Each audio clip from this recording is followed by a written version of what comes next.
తాజాంశాన్ని చూస్తున్నాం. పోలవరం జిల్లా రంపచోడవరం సమీపంలో ఆర్టీసీ బస్సు బోల్తా పడింది. పలువురు ప్రయాణికులు గాయపడ్డారు. మరింత సమాచారం మా ప్రతినిధి రమణను అడిగి తెలుసుకుందాం. రమణ, క్షతగాత్రుల పరిస్థితి ఎలా ఉంది? బస్సు ఎక్కడి నుంచి ఎక్కడికి వెళ్తుంది?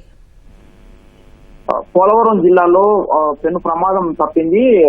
పోలవరం జిల్లా రంపచోడవరం సమీపంలో ఆర్టీసీ బస్సు బోల్తా పడింది. ఈ పాత గాంధీనగరం మలుపు వద్ద బస్సు ఒకసారిగా నడుస్తూ ఉండగా సడన్గా బ్రేక్ వేయడంతో బోల్తా పడినట్టుగా ప్యాసింజర్స్ చెబుతూ ఉన్నారు. భద్రాచలం నుంచి కాకినాడకు ఈ బస్సు వెళ్తుంది. ఉదయం 8 గంటలకు భద్రాచలం వద్ద బయలుదేరింది. ఎక్స్ప్రెస్ బస్సు కావడంతో ఎక్కువ మంది మహిళలు అలాగే చిన్నారులు ప్రయాణికులు కూడా ఎక్కువ మంది ఉన్నారు.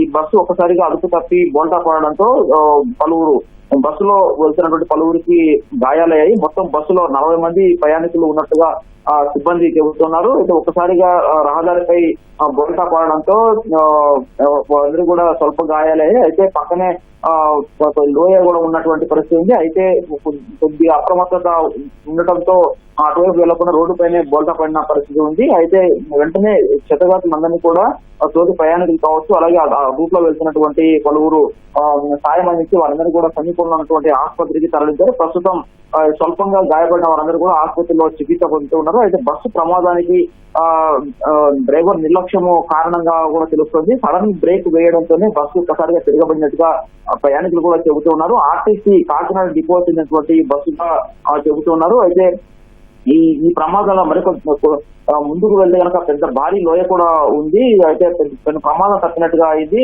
ప్యాసింజర్స్ కొంతమంది స్వల్ప గాయాలు అయినప్పటికీ కూడా వాళ్ళందరికీ కూడా సమీపంలో ఆసుపత్రి చికిత్స పొందుతున్న దృష్టి కొంతమంది చిన్నారులు కూడా ఈ గాయపడ్డ వారిలో ఉన్నట్టుగా స్థానికులు చెబుతున్నారు. ప్రస్తుతం ఎవరికి కూడా ప్రాణాపాయం లేదని చెప్పేసి వైద్యులు తెలిపారు. వాళ్ళందరూ కూడా ప్రస్తుతం ఆసుపత్రిలో కోరుకుంటున్నారు. ధన్యవాదాలు రమణ.